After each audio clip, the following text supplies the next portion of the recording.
My name is Maya Bennett. I'm 34 years old. I moved, and no one reached out. Then one night, I checked my security cameras, and I saw my family begging at my door. If you've ever felt invisible to the people who claim to love you, if you've ever wondered what would happen if you just disappeared, then you need to hear this story. Hit that subscribe button right now, and comment below where you're watching from. Because what I'm about to tell you will make you question everything you think you know about family loyalty. You see, for 34 years, I was the family ATM, the emotional dumping ground, the one who always picked up the pieces when everyone else's lives fell apart. My mother would call me sobbing about her latest financial crisis, and somehow it always became my responsibility to fix it. My brother would show up at my apartment at midnight, drunk and broke, expecting me to let him crash on my couch for weeks at a time. My sister treated me like her personal therapist, calling at all hours to complain about her marriage, her job, her kids. But the moment I tried to share something about my own life, suddenly she had to go. And the worst part? They made me feel guilty for even thinking about saying no. Family comes first, Maya. Blood is thicker than water, Maya. We're all we have, Maya. Those phrases became weapons they used against me, tools to manipulate me into giving more, doing more, being more, while they gave me nothing in return. I remember the last Christmas I spent with them. I had just gotten a promotion at work, something I was genuinely excited about. I thought maybe, for once, they'd celebrate with me. Instead, my mother spent the entire dinner complaining about how my success made her feel like a failure. My brother asked if my raise meant I could finally help him pay off his credit card debt. My sister rolled her eyes and said, "Must be nice to have a job you actually like," as if my happiness was somehow an insult to her misery. I sat there, surrounded by the people who were supposed to love me unconditionally, and I felt completely alone. More alone than I'd ever felt in my life. Because at least when strangers ignore you, you don't expect anything different. When your family treats you like you don't matter, it cuts deeper than any knife ever could. The breaking point came 6 months later. I had been saving for years to buy my first house. A small place. Nothing fancy, but it was going to be mine. I was so close to having enough for the down payment. I could taste the freedom, the independence, the chance to finally have a space that belonged to me and only me. Then my mother called. She was crying, hyperventilating, telling me that she was going to lose her house if she couldn't come up with $15,000 by the end of the week. The bank was foreclosing, she said. She'd be homeless. She'd have nowhere to go. And she needed me to empty my house fund to save her. I should have said no. Every rational part of my brain was screaming at me to say no. But 34 years of conditioning don't disappear overnight. So I did it. I gave her every penny I had saved. I watched my dream evaporate because I couldn't bear the thought of my mother being homeless. 3 weeks later, I saw the photos on my sister's Facebook page. My mother was in Vegas, gambling at some casino, grinning like she'd won the lottery. The house was never in foreclosure. She had lied to me, stolen my future, so she could go on a gambling vacation with her boyfriend. When I confronted her, she didn't even try to deny it. She just shrugged and said, "You'll save up again. You're young. I'm running out of time to enjoy myself." As if my sacrifice meant nothing. As if I meant nothing. That's when something inside me broke. Not just cracked, completely shattered. I realized that to them, I wasn't a daughter or a sister. I was a resource. Something to be used up and discarded when convenient. They didn't love me. They loved what I could do for them. So I made a decision that night.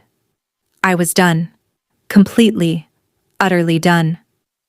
I started planning my disappearance immediately. I found a job in a city 400 miles away, a place where none of them had any connections, where they'd never think to look for me. I sold everything that wouldn't fit in my car. I changed my phone number. I closed all my social media accounts. I even used a mail forwarding service so they couldn't trace me through the post office. The day I left, I didn't say goodbye. I didn't leave a note. I just vanished. Like I had never existed at all. And you know what happened? Nothing. Absolutely nothing. For 3 months, my phone didn't ring. My email stayed empty. No one showed up at my old apartment asking questions. No one filed a missing person report.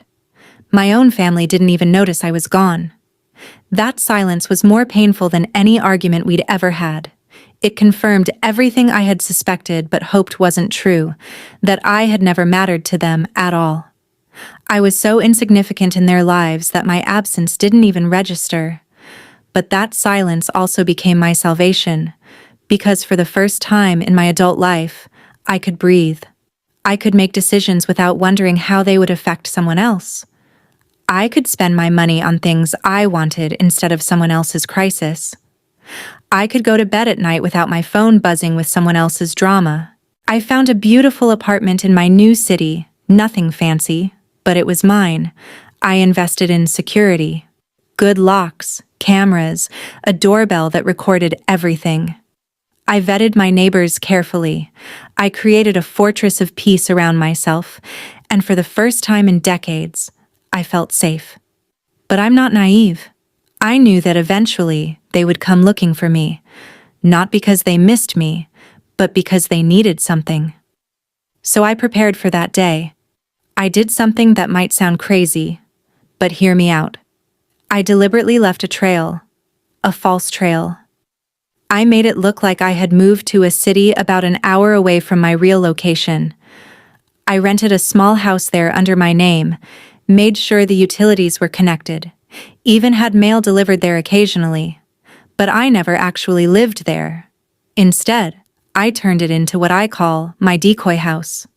I installed cameras everywhere, motion sensors, audio recording equipment. The whole place was wired like a security company's wet dream. If anyone came looking for me, they'd find that address first, and I'd know about it immediately. Months passed. I started to think maybe they'd never figure it out. Maybe they really were content to just pretend I had never existed. Part of me hoped that was true. Part of me hoped they'd prove me wrong. Then, exactly 8 months after I disappeared, my phone buzzed at 2:11 a.m., motion alert from the decoy house.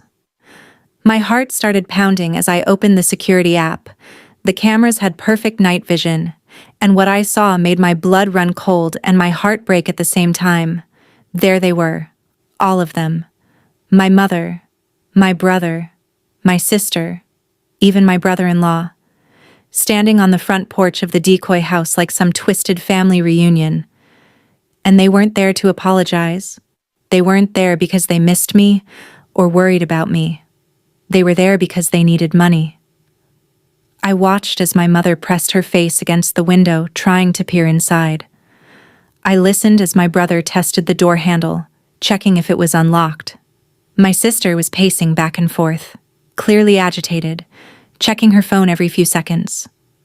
"She has to be here," I heard my mother say through the audio feed. "This is the only address I could find." "Maybe she's asleep," my sister suggested. "It's the middle of the night." "So we wake her up," my brother said, and he started pounding on the door. "Maya, we know you're in there. Open up." I wanted to scream. I wanted to throw my phone across the room. Because even now, even after everything, they felt entitled to demand access to me. They felt entitled to wake me up in the middle of the night because their needs were more important than my sleep, my privacy, my peace. "Maya, please," my mother called out, switching to her victim voice. "I know you're angry, but we need to talk. There's been a family emergency." A family emergency. Of course there was. There was always a family emergency when they needed something. From me. My brother tried a different approach. "Look, I know you're upset about the Vegas thing, but Mom paid you back, didn't she?" She had not paid me back. Not a single penny. and the fact that he thought she had just proved how little they actually communicated with each other about anything that didn't directly benefit them. "Maya, I'm pregnant," my sister announced suddenly. "I'm pregnant and David lost his job, and we're going to lose the house. We need help." I felt a stab of something. Not quite sympathy, but recognition. Because this was their pattern. Crisis, manipulation, demand. They'd probably driven here straight from the casino or the bar, or wherever they'd been when they realized they needed another rescue. "She's not answering," my mother said, frustration creeping into her voice. "Maybe she really isn't here." "Her car's not in the driveway," my brother-in-law pointed out. It was the first time he'd spoken, and he sounded uncomfortable. Like maybe he knew this was wrong but was too afraid of my sister to say anything. "Maybe she's at work," my sister said. "We should wait." "It's 2 in the morning," my mother snapped. "Where would she be working at 2 in the morning?" "I don't know. Maybe she got a night job." Maya always was weird about money. Weird about money, because wanting to keep the money I earned instead of handing it over to people who refused to manage their own finances was weird. They stood there for almost an hour. An hour of my life that I'll never get back, watching them debate whether to break into what they thought was my house, whether to wait until morning, whether to camp out in their car until I came home. And not once, not one single time, did any of them say they missed me. Not once did anyone express concern for my well-being or wonder if I was okay. It was all about what they needed, what they wanted, how my absence was inconveniencing them. Finally, my mother made a decision. "We'll come back tomorrow, during the day. If she's really living here, we'll catch her eventually." "What if she moved again?" my sister asked. "Then we keep looking," my mother said firmly. "She's family. She can't just disappear forever." But that's where they were wrong. I could disappear forever. I had disappeared forever. Because the Maya they were looking for, the Maya who dropped everything to solve their problems, who sacrificed her own happiness for their convenience, who accepted crumbs of affection in exchange for a lifetime of service, that Maya was gone. If you're still watching this, go ahead and drop a comment below. Tell me where you're watching from, and tell me if you've ever had to disappear from toxic family members. Because what I'm about to tell you next will show you exactly how I made sure they'd never find me again. As I watched them drive away that night, I felt something I hadn't expected. Relief. Pure, overwhelming relief. Because seeing them there, hearing their entitled demands, witnessing their complete lack of genuine concern for me, it confirmed that I had made the right choice. I wasn't their daughter or sister. I was their emergency contact, their backup plan, their get-out-of-jail-free card. And I was done playing that role. The beautiful thing about the decoy house was that I could monitor it remotely. I could see every time they came back. And they did come back. Multiple times over the next few weeks. Sometimes together, sometimes alone. My mother even brought a locksmith once, trying to get inside. She told him she was worried about her daughter who wasn't answering her phone. I recorded everything. Every lie, every manipulation attempt, every entitled demand. Not because I planned to use it against them, but because I needed the evidence for myself. I needed proof that I wasn't the villain in this story. That I wasn't crazy or selfish or cruel for protecting myself. You see, when you grow up in a family that gaslights you, that makes you feel guilty for having boundaries, that convinces you that love means sacrifice without reciprocation, you start to doubt your own reality. You start to think maybe you are the problem. Maybe you are too sensitive, too selfish, too ungrateful. But watching those recordings, seeing their behavior when they thought no one was watching, hearing the way they talked about me, it was like getting validation from the universe itself. I wasn't wrong. I wasn't overreacting. I was protecting myself from people who saw me as an object, not a person. The last time they came to the decoy house was 3 months ago. This time it was just my mother and my sister. They looked different, older, more worn down. Life had clearly not been kind to them in my absence. Part of me felt a flicker of the old sympathy.